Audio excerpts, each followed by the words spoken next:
Peter Jennings reporting. Pot of Gold will continue in a moment. ABC Late Night tonight. On Nightline, the latest trouble. The engineers of the Pontiac Grand Am. Pot of Gold continues. We are over southern Georgia with a state-sponsored drug task force. We came down here just when this year's outdoor marijuana was ready to be harvested.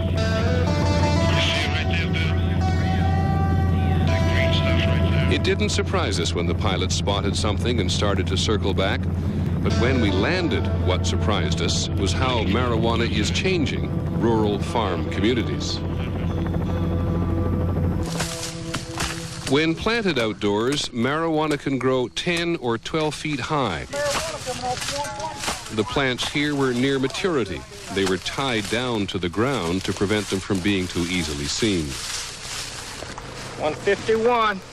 There were several hundred plants here, and this seemed like it was a big day for the local police. Yeah, you're too squat down there. That's the county sheriff, Bucky Hayes, on the left, and the local town's police chief, Jimmy Carter, posing with a marijuana plant for a souvenir photograph. Hang on, let me get a couple more.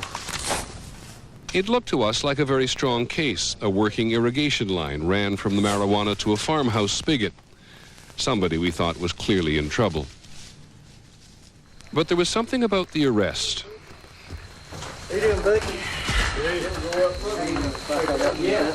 It all seemed more like a reunion of old friends than a big drug bust. Certainly the farmer, Teddy Boatwright, never seemed to act as if he were in real trouble. Anything up on cigarette lighter? I might need it later on. After Boatwright was released on bond, he talked pretty candidly to us about the role that marijuana plays in farm life here. It's been here since the early 70s.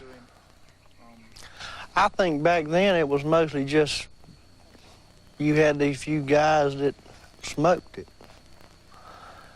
And nowadays it's got to where it's a supplement for a lot of people's income. And I know a lot of your businesses in town don't mind taking the money. All the people in this story live in Bacon County, Georgia.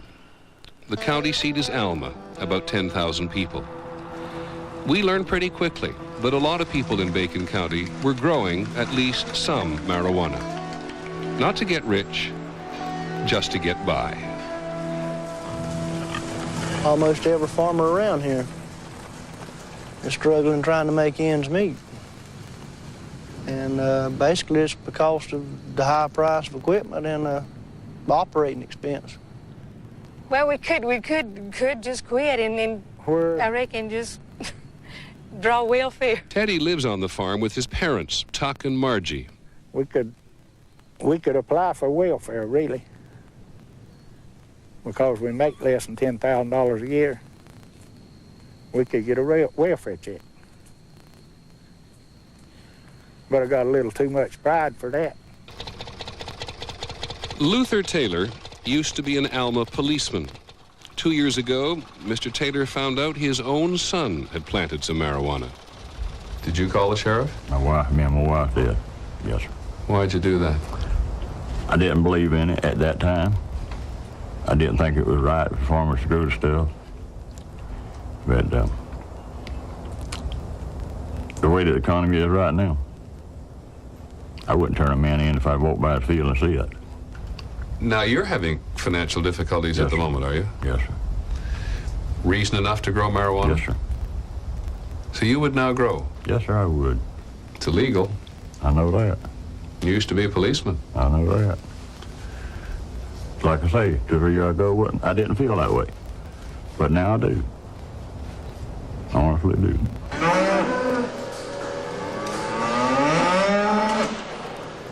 A few years ago, Gordon Taylor was in a tight spot, and so he grew some marijuana. He pointed out to us that marijuana was the most profitable crop he could plant. Tell me the value of marijuana as a crop. As a crop. Dollar and cents per plant. You could generate 1 pound of marijuana off of a plant. And you could sell that today anywhere for $2,500. That one plant. How's that compare to corn? Oh, it's a blowaway. It would take you several acres. Your profit off of corn right now might be $50 an acre. That one plant of marijuana would turn you $2,500 with a $10 input. That's the only commodity that a farmer's got in South Georgia that he puts a price on. There's no problem putting our price on marijuana. That's thunder we're hearing, of course, but it seems to pretty much reflect the difference between the marijuana price and the corn price. There's a lot of difference. There's a lot of difference.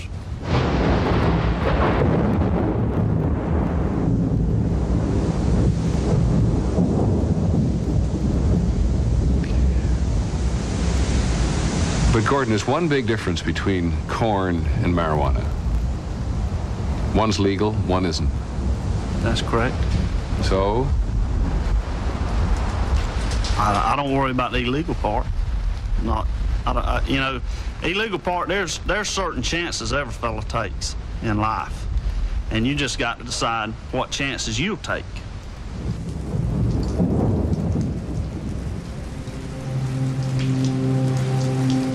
Not long ago, there was a man who took Bacon County's marijuana farmers head-on. From 1987 to 1993, Chief Deputy Sheriff Larry Tanner went on an anti-marijuana crusade. His own videotapes document how well he did. We didn't plant this dope. Somebody else planted it. Send this guy to jail. Thank you. Tanner employed all the techniques of big city drug cops. People were enticed with reward money to inform on their friends and relatives. He exploited seizure laws. Anything used by a farmer to harvest or transport marijuana, like a barn or a car, he confiscated. When the word went out that Bacon County was a dangerous place to buy marijuana, Tanner took down all the signs that marked the county line, and dealers got busted when they didn't know where they were. The result of all these asset seizures was a much more modern sheriff's office. 5 years after I started at the Sheriff's Department, we had all brand new cars. We had four-wheelers. We had a computer. We had bought copy machines, fax machines. None of this stuff was available in our department when I started. All this from the money from seized assets of people who were in the marijuana business. And then there began a campaign against you. Yeah, that's when I qualified to run for sheriff, and these dealers that I was putting a hurt on them, the money people, decided that they didn't need me in that office, and they orchestrated a plan to get rid of me.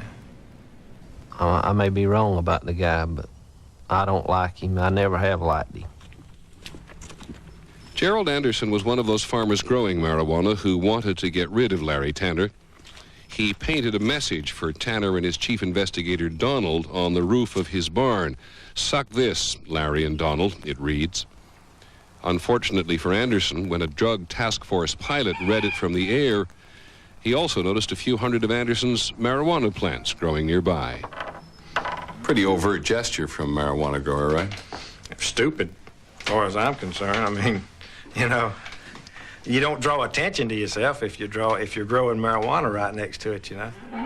But Anderson was just fined and put on probation. He and other farmers would have the last laugh in Bacon County. When Larry Tanner announced his intention to run for sheriff, they met to organize against him. Yeah, there was a couple meetings like that I went to. I'd rather not say where. And there was pretty good crowds. Talked about who they wanted support for a sheriff.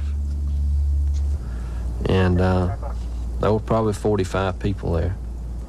That's when they got serious about Mr. Bucky, getting behind Mr. Bucky. Mr. Bucky is Bucky Hayes, and he had two things going for him with the farmers who grew marijuana. For one thing, he was a farmer. For another, his little brother, Timer Hayes, was a known marijuana grower.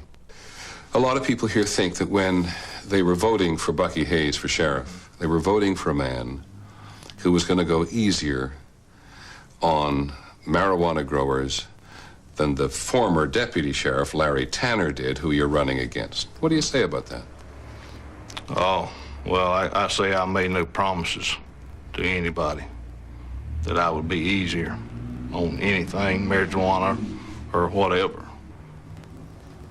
Did you think at the time that Tanner was too hard on the growers? Well,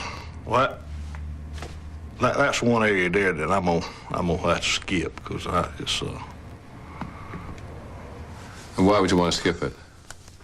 I just am. It may be that Sheriff Hayes doesn't think he can answer that question fairly because one of the people who got busted was Hayes' own brother Timer. They found 1,700 plants on his property and in his house just 2 weeks before the election. Did you know Timer was growing? Not for sure. I've never seen it. He lived just down the road? Yes, sir. He lived approximately 2 miles from me. He had 1,700 plants? Yes, sir. You never knew they were there? No, sir. Larry Tanner posed for the Alma paper with Timer Hayes' confiscated marijuana, but he had seriously misread the people's sentiments on his Get Tough policy, and the publicity backfired. Today, Tanner says the state task force scheduled the bust and didn't tell him. The timing on that bust, and I knew it when it happened, it was bad for me. It would look like that it was timed just before the election to help me. People don't like that. In the summer of 1992, the people of Bacon County overwhelmingly elected Bucky Hayes. Today, Larry Tanner sells used mobile homes. This is a powerful message. Oh, yeah. In Bacon County that 40 or 50, 45 growers can sit together and say that the deputy sheriff's too tough and therefore we don't want him as sheriff. Right. Is that a fair summation? Mm-hmm. There was a district attorney, it's a good friend of mine, I always feel like he was, told me one time that you can only police people to the point that they want to be policed. After you were defeated, was Bacon County an easier place for marijuana growers to do business? Oh, yeah, definitely. They knew that nobody would be as aggressive as I was. Why was Larry Tanner able to find so many more growers than you've been able to?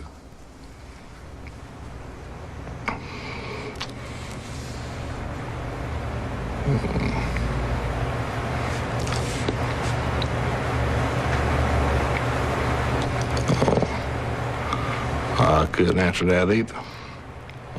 I don't know where he had better informants or what the problem is.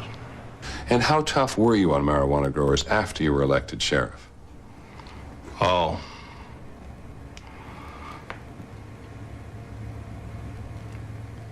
Or shall I tell you? Tell me. Well, for a year and a half, from January 93, when you came into office, until July 9. I showed the sheriff the statistics given to us by the state's drug task force. In each of the 2 years prior to Hayes taking office, there had been more than $1 million worth of marijuana seized in Bacon County. I then showed the sheriff the statistics for his first year in office, 1993.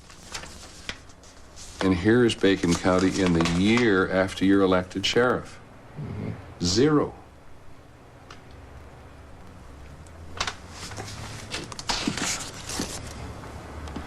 That means not much of a compliment to a law enforcement officer, is it? Not much. No marijuana was seized in his first year and a half as sheriff because Hayes did not even allow the state drug task force to operate in Bacon County. In recent years, he redeputized the state task force and they've eradicated some major plots. But as long as marijuana money is important to the local economy, as long as it buys farm equipment and pays off bank loans, there is no pressure on Bucky Hayes to be a hero. One more thing. Teddy Boatwright, whose plants were found last October, has yet to stand trial. If he is ever tried, it will be in front of a local jury, a jury of his peers. Can you get convicted in front of a jury around here? Yeah. But it's getting harder. Harder and harder to be convicted. Are juries friendly? Yeah.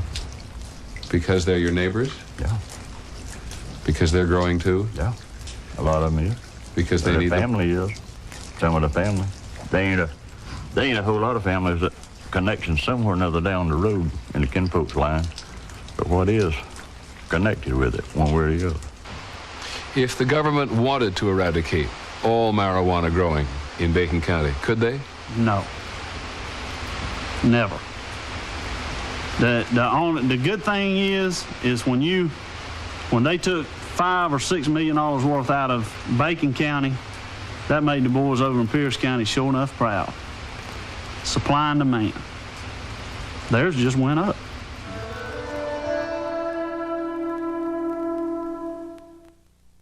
Is absolutely right that we must educate our children not to do drugs, including alcohol and tobacco. But that's an obvious policy. We've also learned that marijuana is no longer simply associated with the so-called drug culture. And like it or not, marijuana for profit, now has roots in mainstream America.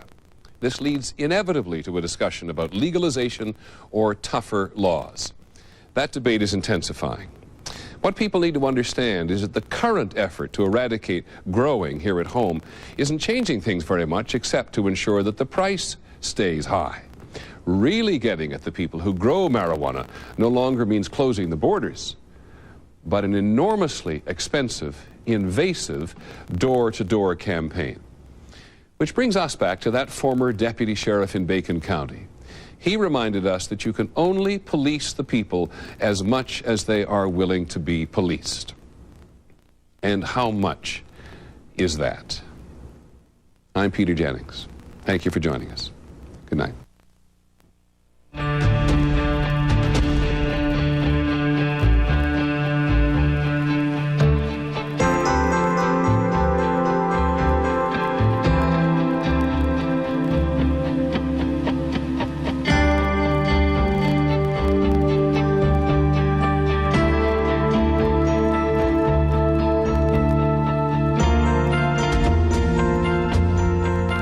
To order a video cassette or transcript of Peter Jennings reporting, call 1-800-913-3434. This has been a special presentation of ABC News. More Americans get their news